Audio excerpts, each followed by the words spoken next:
It's about the shaping the post-crisis world. I would invite our moderator first, Mr. Junaid Iqbal, who's the Chief Executive Officer of BMA Financial, and I'll invite him to further introduce all the panelists. Thank you.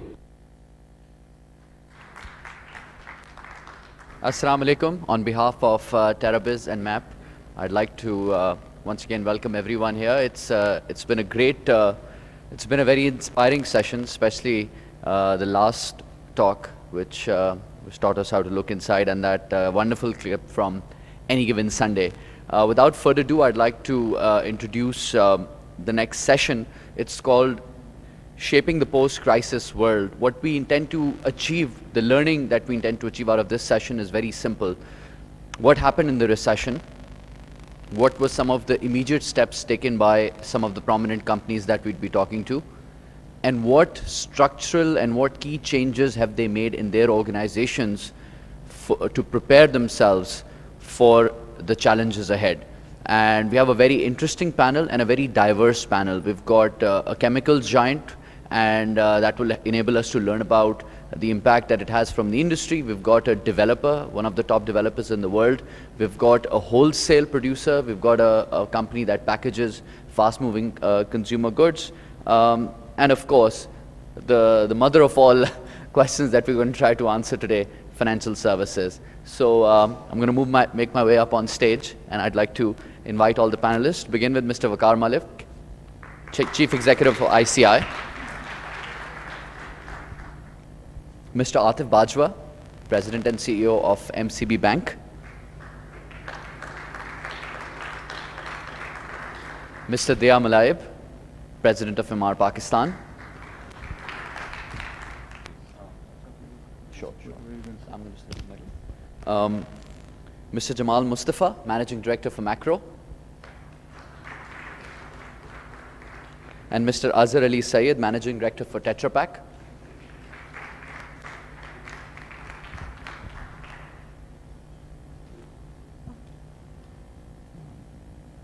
Welcome, all of you.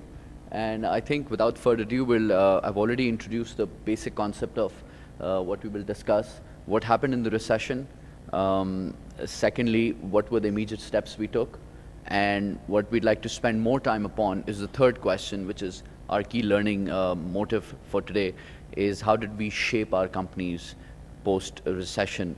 To begin with, Atif Saab, if I could start with you. All eyes on the financial sector, the recession suddenly came in, rising interest rate environment, crazy inflation, increasing non-performing loans. What exactly happened?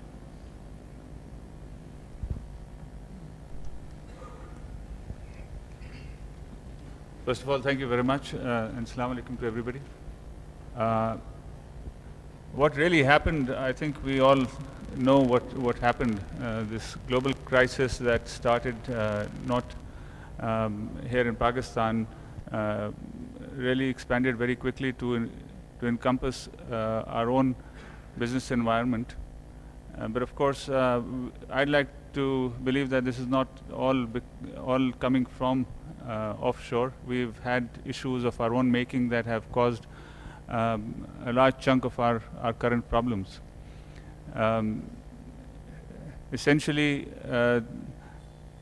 the asset bubble that was created outside with easy money, easy access to credit, and perhaps lack of regulation in that growth of the financial assets bubble is something that created huge problems in commodity prices.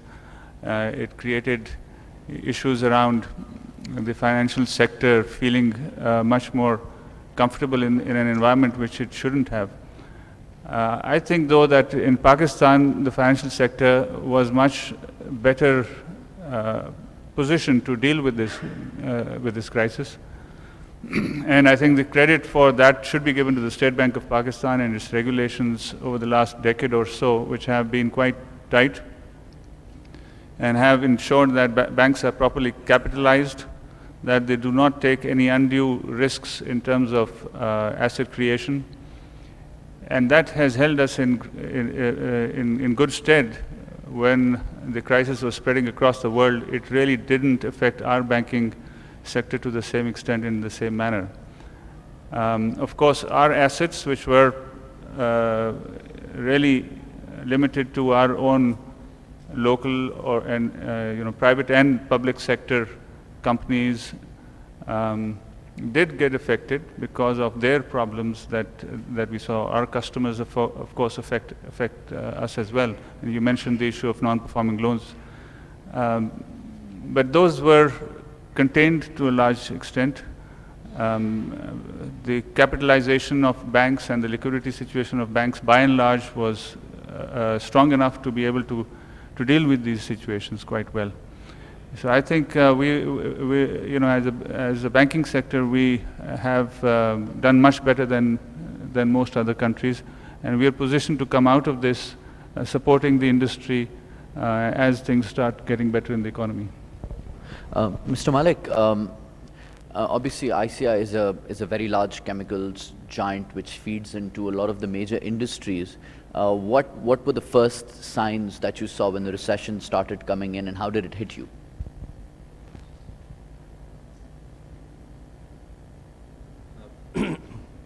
Junaid, any recession, particularly the one which we are seeing today, and more so in the context of the global scene, can be very, very painful. The first signs, we are, in terms of our portfolio, a very diverse company, from the consumer end really into the commodity end. So I can give you or the audience a flavor of the varying degrees of or different challenges that we felt. And to start with, the world just changed overnight for us in terms of the demand literally disappearing. And when I say disappearing, it was in the context of something in the tune of from one end to about 30% to about 10 to 15%. Now you can imagine where a company like ours, where there's a hugely capital intensive in the commodity end with very large footprint on the production side, when the demand disappears, what do you do? With that, obviously the first thing you see are the external signs that the customers become hugely sensitive. A, the demand has disappeared. B, they have much more choices. And then they are looking for value. So this is the first thing. So which businesses were affected the most? The chemical side, the paint side? Starting from, if you look at soda ash, if you look at paints, you look at polyester fiber, if you look at our chemicals business, it applies in varying degrees. You come across a situation. So you have a kind of a tsunami coming, and how do you kind of react?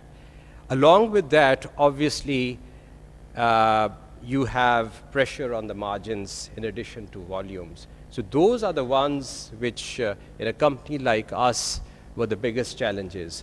Along with the fact that in a recession, particularly when you are leveraged, managing your cash and costs are prime considerations, because you want to put your house in order to be able to manage the external environment.